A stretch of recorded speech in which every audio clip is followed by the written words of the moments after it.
Alex Berry here for Wargamer.com. Today I'm here to review Axis and Allies 1914. Now this is sort of based off the Axis and Allies system, but it's set in a World War I setting. And what you have is, obviously you can't have the Axis and the Allies. The Axis are replaced by the Central Powers, but they want to sort of use the brand name that they've established. And so it sort of takes the general Axis and Allies system, which is a strategic overlook of this sort of entire First World War. You've got production and sort of a light war strategic view of combat. And they've sort of modeled the system specifically to World War I. They've got these unique concepts of the trench warfare because you have contested battles and contested territories where your units will only roll once, and units from both sides can remain in a territory, simulating that trench warfare aspect. And that's neat, and it's fun. It's quite a bit of fun in that light aspect of war. You know, it's kind of a beer and pretzels type game, but is a lot of fun. However, this game is really marred by poor production all around. Every aspect of production is poor in this game. You've got a rule book that has no index, is over 20 pages long, and has, you know, half a page huge print of table of contents. Very difficult to find anything you're looking for in this rule book. And the rulebook itself is not well laid out. Descriptions of what units can do is not clear. Now in the past, some of these Axis and Allies rulebooks would explain each individual unit. You would have, this is a tank, this is how far it can move, this is the cost, this is any unique special ability associated with it. That's not done here at all. And it's not well laid out. Certain things are hidden. It's not clearly written. I'm not sure who wrote this or who edited it, but it seems like they did everything internally. They did the play testing internally. There's issues, I think, with the balance in this game, and it's a good system, but for a game that retails for $100, it's not worth that price. It's just far too expensive. So you've got a poor rule book. On top of that, there's no player aids whatsoever. And so, you're trying to get new players into the game quickly. The lack of a player aid is really atrocious. So, everyone's movement, it's just in this rule book. No player aid. Now, typically, Axis and Allies game would have, setup for each power, and then, a description of the unit, what it would do, its movement, its cost. And they could have done that because, here's a Russian setup box. And one thing that is an improvement is these kind of setup closed boxes. Previously they just have a tray with no lid for it. Just kind of a tile that would be the setup aid. And the fact they've got it in a box is nice. You're not going to have any pieces slip out on you. But they've got the setup here and a lot of room for sort of a play rate. They couldn't do it on some of the powers that set up quite a bit of units like Britain, but everyone else, they could have done it, or they could have had just cardboard tile play rates for everyone, or even sheets. It's really unexcusable that there is no play rate. But that is not the worst part of the production. You've got, as in is typical in Axis and Allies games, you have different territories producing, different economic values, and you can spend that to purchase your units. However, they didn't give you any money in this game. You can, just write it on a piece of paper, the amount of money you currently have. And that's, this is a $100 retail game. It would have cost them, maybe another $1 or $2 in the manufacturing costs. To print that paper money per copy, I think it would be much less. I think I'm generously estimating that cost. And, makes the game playable without having to import parts from other games or from your own household to play the game. But the biggest travesty in the production is the lack of actual units. Now there's beautiful units, very unique sculpts for each infantry of the different powers. You know, they look beautiful, but there's not enough of them. We have Germany completely set up.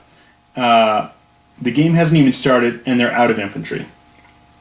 And this is using chips for every space. So there's only one infantry unit, you know, one infantry miniature per space where there's German infantry, and then everything else is done with chips. And you're already out of infantry, and you haven't expanded or gone anywhere. The game is basically unplayable out of the box without using, you know, some other resource that you need to use to simulate the infantry unit. And that's unexcusable, completely unexcusable in a $100 game. And I think the producers of this game have failed the public. It's almost like if this was a PC game, you know, a computer game, I would say wait until the patch comes out. But you can't do that in a board game. And there's unfortunately a lack of appropriate resources. And so the production values aside, how's the game? It's fun. It's, you know, this light warfare. It's a unique take on the Axis and Allies system, but I'm concerned about the balance. You have neutral countries which can enter. Some are, you know, have sympathies to certain countries and are more likely to enter the game.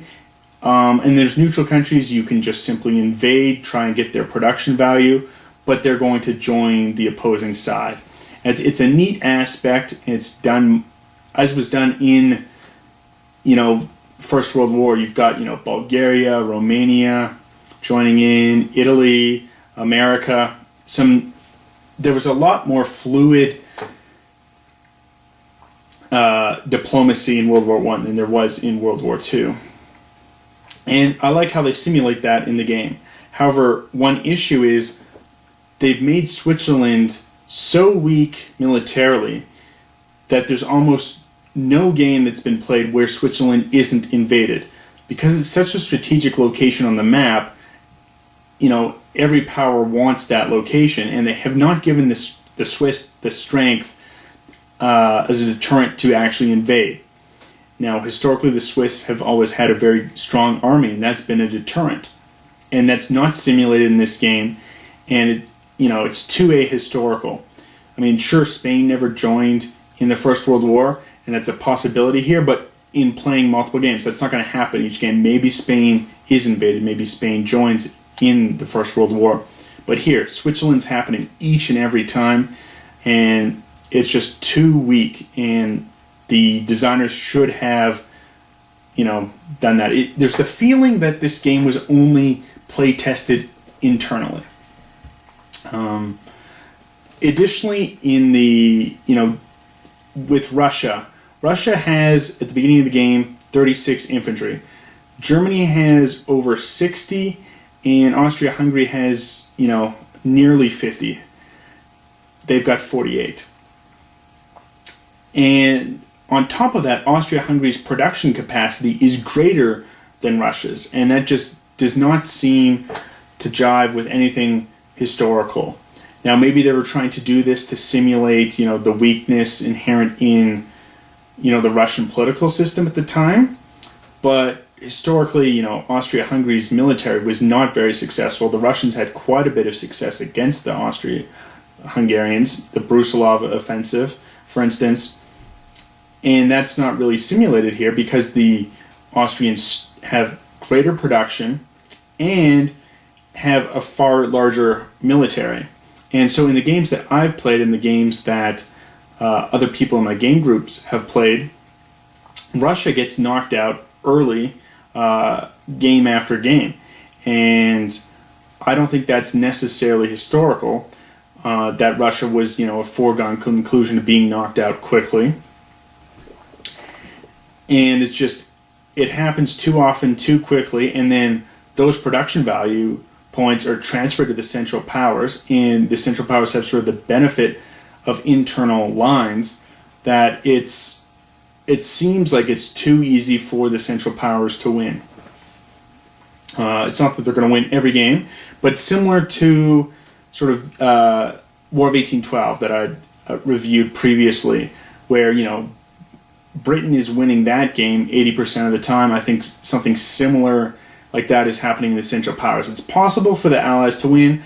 There's a lot of luck involved in the dice, and each game, you know, you can play quite differently. You can have different strategies. The dice are going to go differently, and every game is, you know, a toss-up. But it seems biased towards the Central Powers. There's no simulation of sort of the embargo that the Allies did to prevent the Central Powers from gaining resources from the neutral countries of the world at the time. That's just not simulated in this aspect, and I think the Central Powers are far too powerful, or not necessarily that they're too powerful, it's that Russia's too weak. And, you know, I think the Central Powers are relatively well balanced against the Western Allies, but Russia is far too weak in this game.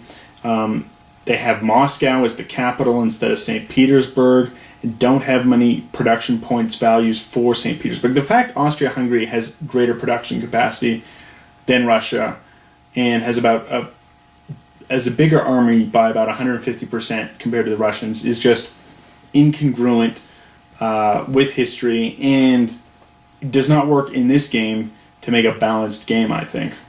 And so I think there's issues there, but there's still a lot of fun to be had.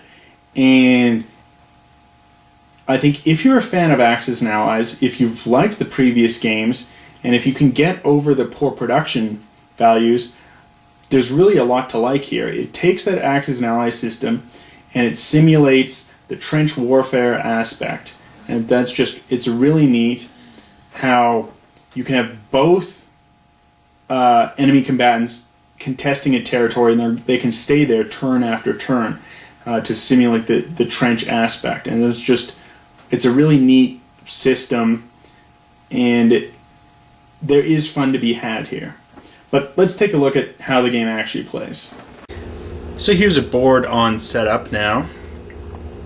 We've got Africa, and in the middle of Africa is the production chart, and where they have on the board the cost for the different units that you can purchase.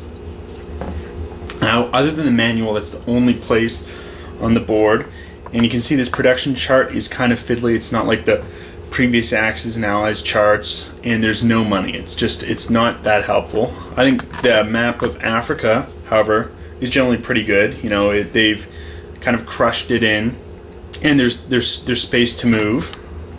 You've got that same thing with the Middle East and sort of Austria, Hungary, Russia, but then the Western Front gets really crammed, and it's difficult to keep all your pieces together there. It's very tricky. I think they should have made the map a little bit bigger just to fit all the pieces in. But as you can see, you know, the pieces that they do have look great. The different infantry all looks quite fantastic. You can see there's sort of a line running down here. This is because it's two separate boards, and I think that's good to prevent warping of the board. It's not a huge issue, but that does exist, so people need to be aware of it. And I'll sort of do this sample turn for the first player in the game, and that's Austria-Hungary. Of course, World War I started due to the assassination of Archduke Franz Ferdinand, and Austria put a lot of pressure on to Serbia. Serbia didn't bow to the pressure because it was almost near annexation, and Austria declared war on Serbia, prompting Russia to declare war on Austria-Hungary, and the dominoes began to fall. So first thing in a turn is a purchase order. So Austria-Hungary has 26 IPCs. They're going to purchase 4 troops, 2 artillery, and an airplane. That's going to go into the mobilization box. It will come out after the end of the turn. Here's a neat feature. As we can see, there's harbors here. We've got a harbor here in Trieste, and we've got a harbor here in Rome. And the powers who control those harbor have mined it. So it's difficult for enemy ships to go in. They're risking hitting mines. So it's a neat aspect to the game. So we see here we've got the Serbian flag and then sort of the Russian. So this means Serbia is allied to Russia. And as soon as there's an intervention, you're going to times the IPC value, the economic value, by 2, and that's the number of troops that is going to come in on that side. So what will occur first here is Austria-Hungary is going to plan all their moves, and then there's going to be combat. And there won't be a second move after that. So you've got to plan all your moves first. So here, Austria-Hungary is going to send these troops, and so going to convert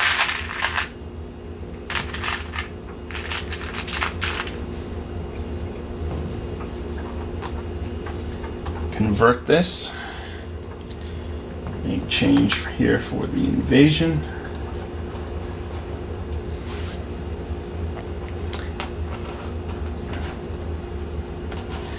They are hitting both sort of Serbia and Romania.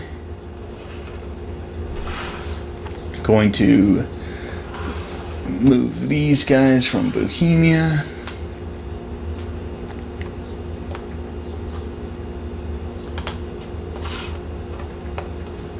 And it's going to be sort of all of their moves initially. So that's what Austria-Hungary's doing. So now, because both Romania and Serbia have been invaded, it's going to instantly pop up for the Russians. You're going to get everything in infantry except for 1 artillery. So the Russians here are going to get 3 troops in Serbia, 3 infantry, and an artillery. Whereas in Romania, the economic value is 3, so the Russians will get 5 infantry and an artillery.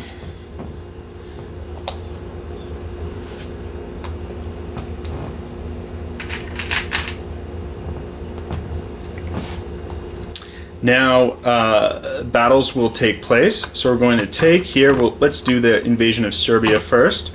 So we're going to transfer this to the battle board. So here we have the battle board set up. What's going to occur is we're going to sort of roll dice simultaneously. And if we zoom in here on the Austrians, infantry generally attack with hits of just 2 or less.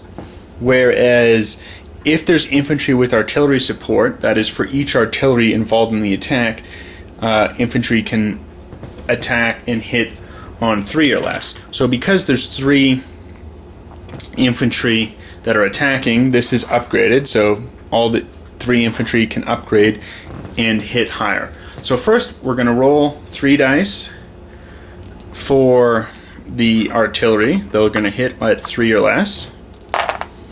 No hits. We then have 3 dice with the infantry with the artillery support. We have 2 hits. And now we have 6 dice for the infantry that are not supported by artillery. And we have 2 more hits. So that was enough to wipe out the entire Russian defense, but they're going to still fire back because it's simultaneous. We now roll 4 dice. We have 1 hit, so 1 infantry is going to be hit by the Austrians, and then we return to the main board. So here now, the invasion of Serbia was successful. Austrians are going to place their marker on the board. It's at value of 2 economic points, and they will go up 2 more. So they now have 28 economic production used to purchase units. We have 1 more battle here. This is the invasion of Romania, and we will transfer this to the battle board. So here we have the invasion of Romania set up on the battle board. We have 3 artillery for the Austrian Hungarians, so 3 infantry are going to get upgraded, attacking with artillery support, and then we'll roll the dice. We have 3 dice for the artillery, no hits. We have 3 dice for the infantry with artillery support. That is 2 hits. And then we have 9 dice for the remaining infantry. And we will roll for them. They only hit at a 1 or a 2 because they don't have artillery support, and they get 2 more hits. So here you always have to have at least 1 infantry in a space. So if there was 1 more hit, the Russian player would have to choose to lose the artillery. But here they're choosing to lose the infantry. Now they'll still defend. They get to roll 6 dice that hit at 3 or less.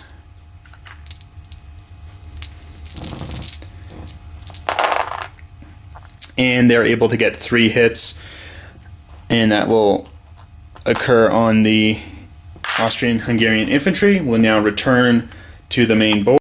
So we now return. The armies are placed back in Romania, and it's contested. There's only 1 round of dice rolling, very different than Axis and Allies, where you sort of fight to the death or a retreat.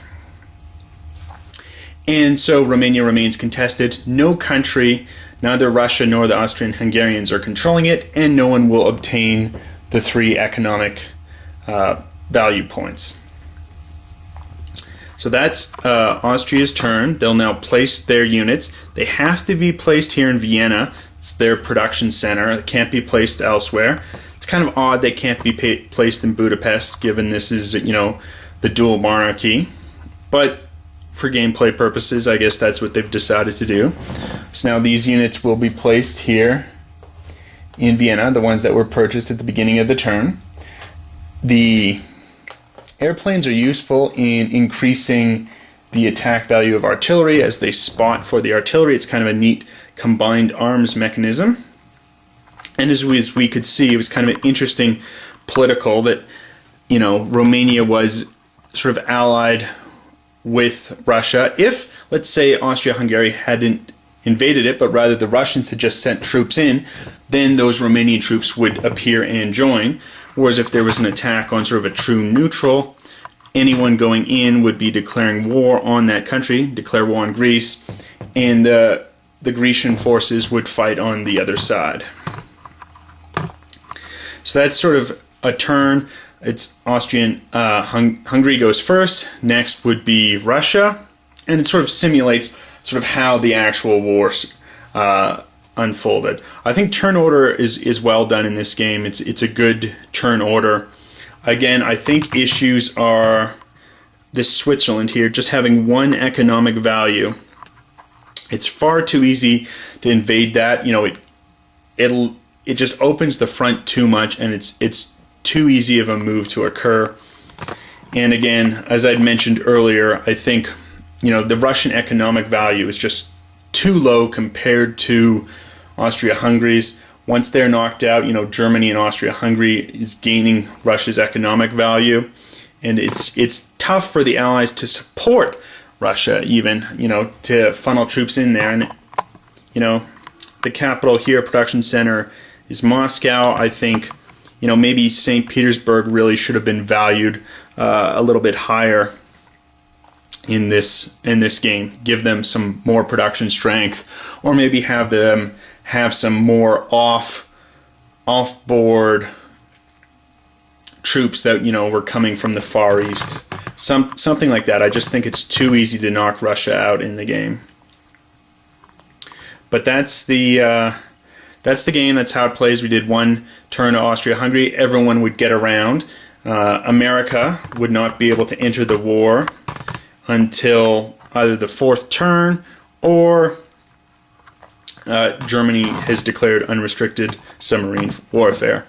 It's a fun system. The fact you can have this kind of trench warfare in that, it's easier and better to defend with infantry than to attack, and you can have these contested territories. And it's negating the economic value there. It's an interesting twist on the Axis and Allies system. I think for those who really like Axis and Allies, if you're a big fan, I think you're going to like this game.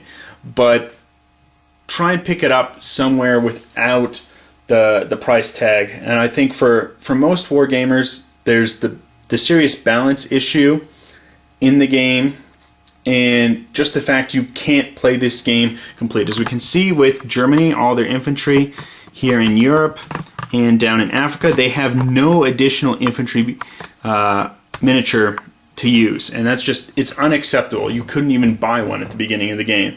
But obviously the Germans are going to expand, they're going to be in more territories, and there's simply not enough infantry units. It's really a shame that it's just, there's a few good production values in the game and a few very poor ones. Again, if you're colorblind, seeing this difference might be kind of tough to see. Is this a 5-chip? Is this a 1-chip? It can throw off people who are colorblind.